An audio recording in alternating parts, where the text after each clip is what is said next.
Hello.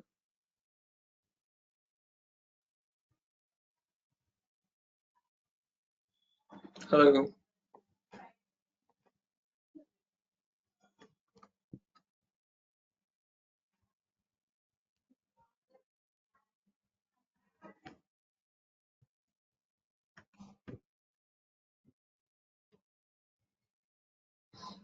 Guys, can you hear me?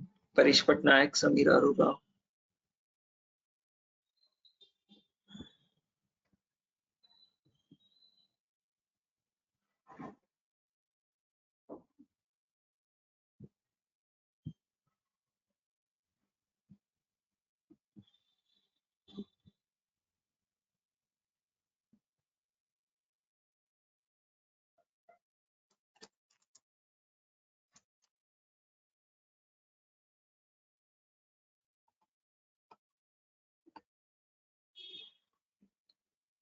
Okay, guys.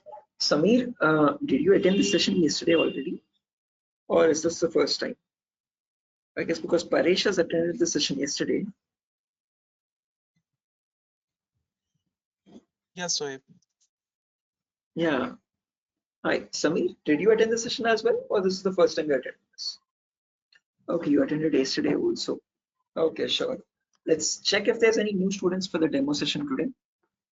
I'm not sure if there's someone joining or not.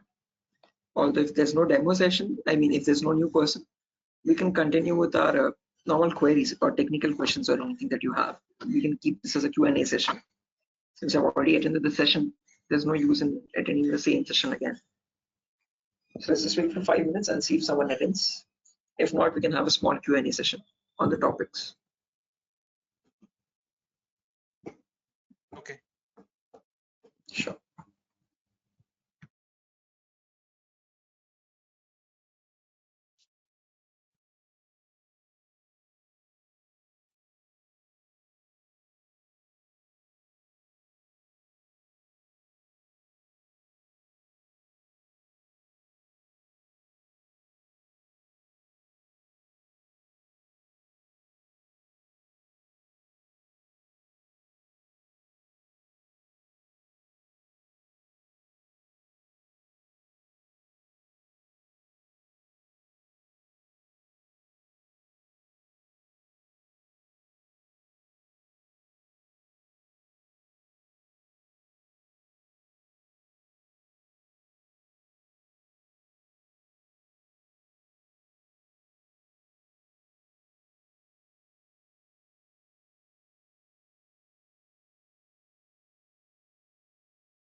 Paresh. Okay, Samir, can you hear me? Hello.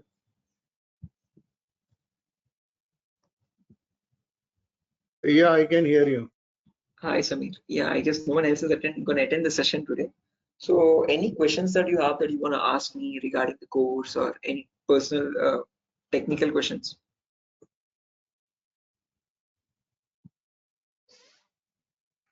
So, Nothing of that, sir.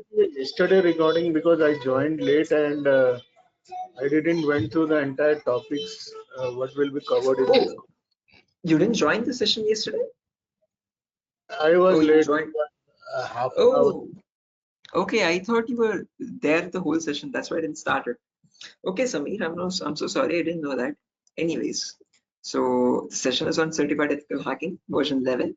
That's the latest version on the cybersecurity course.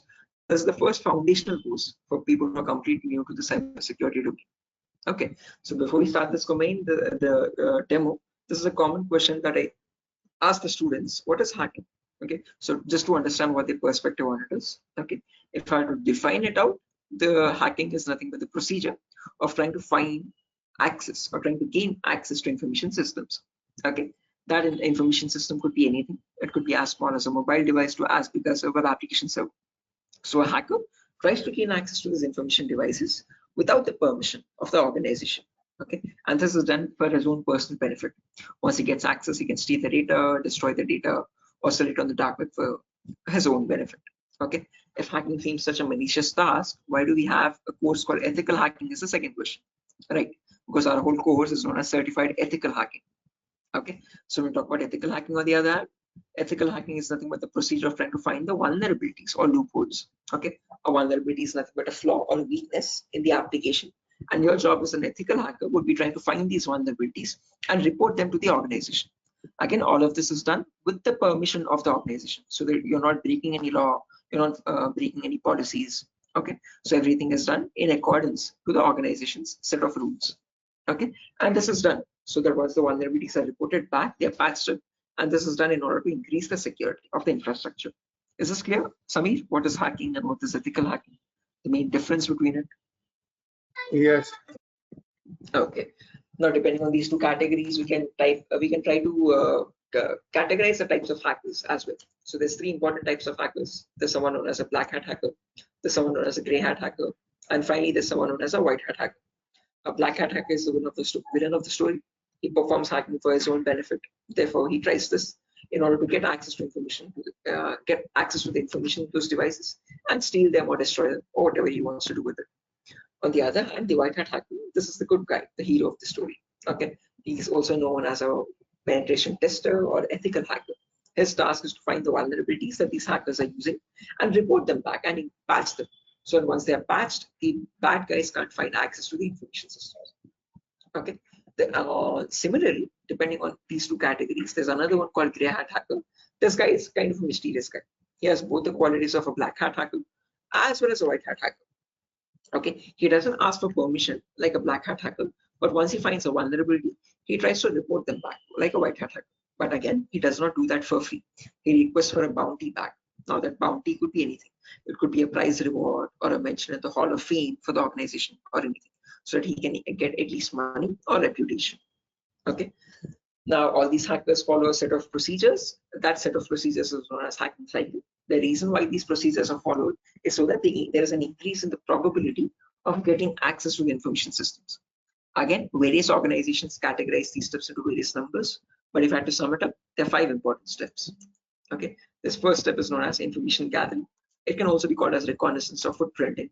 Second step is known as scanning. It can also be called as enumeration. Then there's gaining access, maintaining access, and reporting or clearing traces. Okay, now the first step, information gathering, is nothing but trying to gain as much information possible about the target passively. What I mean by passively is that you get this information about any organization from the internet from special resources. Okay, it's just that you need to know those websites from where you can get that information, the correct sources. Okay, and now you could ask me, Shoaib, what kind of information I'm trying to gain over here? And this is the information as follows. Okay, so you try to get information such as IP address information or the host records or the DNS records or the employee details such as their contact numbers, their email addresses and their passwords, and their domain names and their subdomains, and the operating system information, like what operating system is being used by the target servers. Again, trust me, all this information is readily available for a hacker or for a penetration tester to be obtained from the internet for any organization. Okay. After all this information is gathered, then you proceed with the next step, which is scanning. In scanning, you try to make active connections with the target. You perform various types of scanning, such as network scanning, port scanning, and vulnerability scanning. And with each point of scanning, you get some extra information, which is much more relevant. Okay. With network scanning, you can try to scan all the systems in the network of that organization and get the list of all the active devices and all the servers. Once you get the list of servers or the devices running, you can try to find the open ports on them. What ports are running, what services are running, what applications are running on them with the help of port scanning. Once you find the applications, you can try to perform vulnerability scanning on those applications using a tool called Nessus and get the list of all the vulnerabilities. Once you get the vulnerabilities, the next step is nothing but gaining access, trying to attack the target system. Now, even in attacking, there's a lot of different topics. There's a lot of, again, gaining access is a vast concept, which covers a vast variety of topics. And these are as follows. Okay. The first topic that we'll be discussing is system hacking, where I'll show you how to crack or bypass any Windows operating system password. Now, whether that be Windows 7, 8, or 10, whatever it be, I'll show you how to crack that password. We'll be using a very important tool called Loft Crack that is not available anymore. So I have the cracked version of it. Again, that is a paid tool. All the paid tools which I'll be showing you, they have cracked versions of them, which you can run perfectly as legitimately as the paid ones. Okay. Now, using this Loft Crack tool, which is around $200 or something, which you'll be using for free, completely with the whole activated license. We'll be using this to crack any Windows operating system password. Okay. After that, we'll discuss about malwares, where I'll show you what a malware is. Malware stands for malicious software. I'll practically show you how to create each of these different malwares, whether that be viruses or worms or trojans or whatever it be. Okay. After that, we have malwares advanced, which is used, where I'll show you the basic concepts of Python 3 programming to write your own keylogger.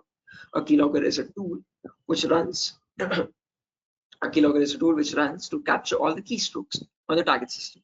So whatever usernames or passwords or anything is typed in the target system, you can capture it remotely on the attacker's machine. After that, you perform network penetration testing. You find all the common vulnerabilities on networks. We'll see the common day-to-day attacks, such as man-in-the-middle attack, sniffing attacks, denial of service attacks, and all those. After that, there's hacking wireless networks, where I'll show you how to hack into any Wi-Fi router, whether that be WPA or WPA2 or whatever it be. Just a second, someone seems to be calling me. Let me silent that.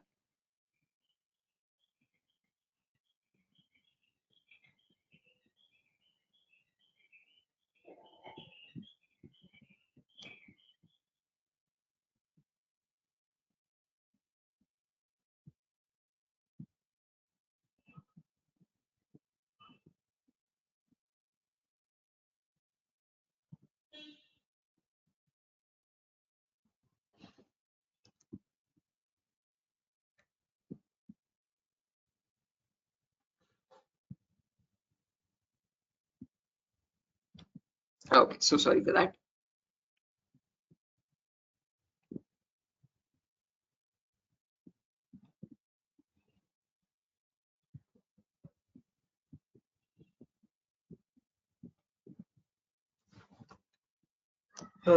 Where was I? Yeah. After hacking wireless networks, we'll discuss about social engineering, where I'll show you how to crack or how to create fake replica websites of social media sites or whatever site that be, LinkedIn, Facebook, Twitter, Instagram, whatever that be. I'll show you how hackers create fake replica websites and how they try to get the passwords or usernames of victims. Okay. After that, we'll discuss about web application pen testing, where I'll practically show you all the common vulnerabilities on websites.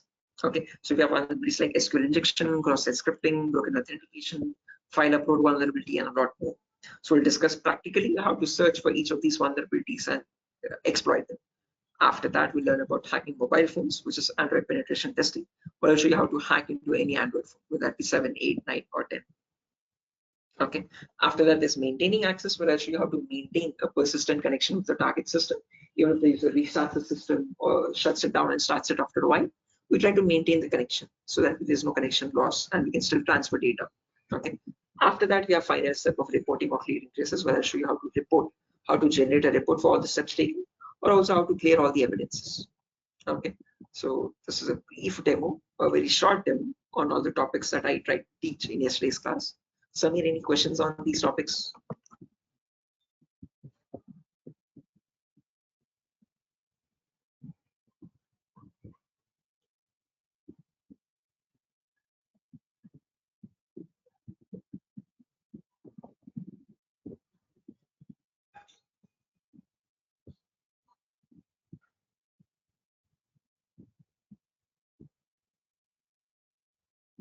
Hello,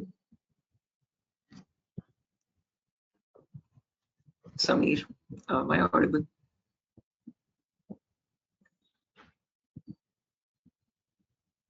I guess you have muted yourself, Samir. I can't Yeah. hear you. Yeah, you're audible. Yes, Samir.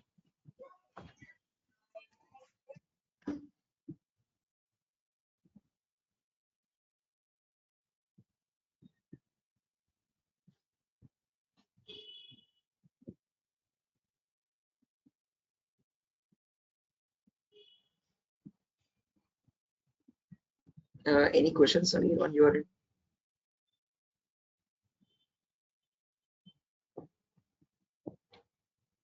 No question.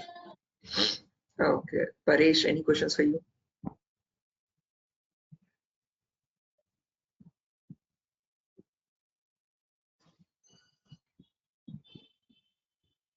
Paresh, are you back?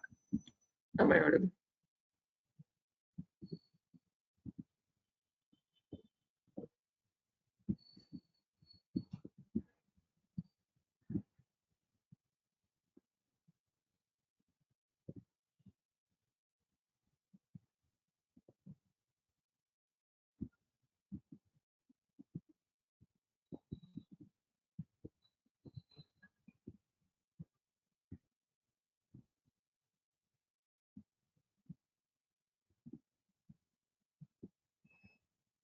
Okay, guys. I hope there's no more questions. I hope if there's any queries, you can just let me know. Okay. Again, regarding the batch formation part and the fees part, you can discuss that with DURGASOFT directly. If there's any technical queries, I guess I've already shared my contact yesterday.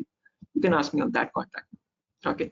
So I'll end the session, guys. I hope your queries were resolved. I hope you have attended the demo session yesterday as well, and there's no more questions in that too. And yeah, that's it for today's session, guys. I'll end the session now.